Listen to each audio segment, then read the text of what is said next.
अंधेरी रात। अमावस्या की काली छाया गांव को ढके हुए थी।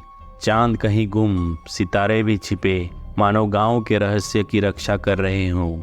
अरुण और उसका दोस्त राजू जिज्ञासा और रोमांच के दीवाने गांव के किनारे स्थित पुराने कुएं की तरफ जा रहे थे।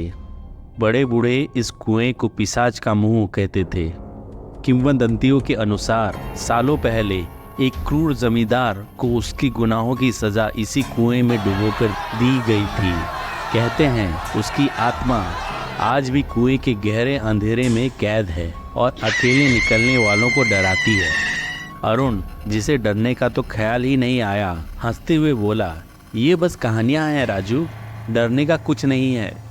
राजू थोड़ा डरा हुआ बोला, लेकिन अरुण, अगर ये सच हुआ तो हम उसे भगा देंगे। अरुण ने जवाब दिया, एक ऐसी ही लापरवाही से जो उन्हें भविष्य में बहुत महंगी पड़ने वाली थी।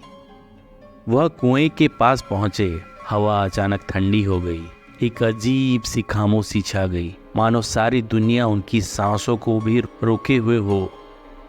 अरुण ने कुएं में झांका। अंधेरा ही अंधेरा था, जैसे हजारों आंखें उन्हें वापस निहार रही हों। राजू कांप उठा। उसने अरुण की बाह पकड़ी। चलो अरुण, यहाँ से चलते हैं, कुछ अच्छा नहीं लग रहा है।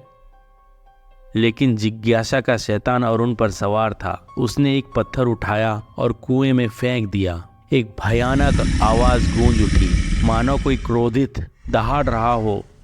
अचानक हवा तेज हो गई और उनके चारों ओर एक काला धुआं उठने लगा। डर ने राजू को जकड़ लिया, लेकिन अरुण अभी भी अवाक खड़ा था। धुएं के बीच से एक भयानक आकृति बाहर निकली।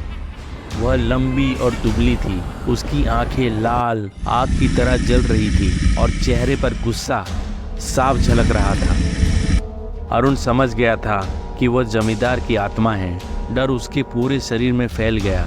हिलडुल नहीं पा रहा था। वो आत्मा राजू की तरफ बढ़ने लगा, हवा में फुसफुसाते हुए, मेरी राह में कौन आया है। तभी अचानक राजू ने अपनी जेब से एक छोटा चांदी का हार निकाला, जो उसकी दादी ने उसे दिया था। वह हार चांदनी में चमक उठा, जैसे एक छोटा सूरज उनके सामने आ गया हो। आत्मा उस रोशनी से पीछे हट गई। उसकी चीखने की आवाज़ कम हो गई और वह धीरे धीरे कुएं के अंधेरे में वापस लौट गई। धुआं गायब हो गया, हवा शांत हो गई। राजू ने जल्द से कहा, चलो यहाँ से भागें। दोनों दोस्त बिना पीछे देखे भाग निकले। उस रात के बाद अरुण ने कभी भी गांव की पुरानी कहानियों को हल्के में नहीं लिया। उसने सीखा कि कभी भी जिज्ञासा को अंधेरे की राह पर नहीं ले जाना चाहिए। चांदनी के साए में छिपे खतरे कभी भी सामने आ सकते हैं और कभी भी डराने वाली बात कहानियां नहीं होती।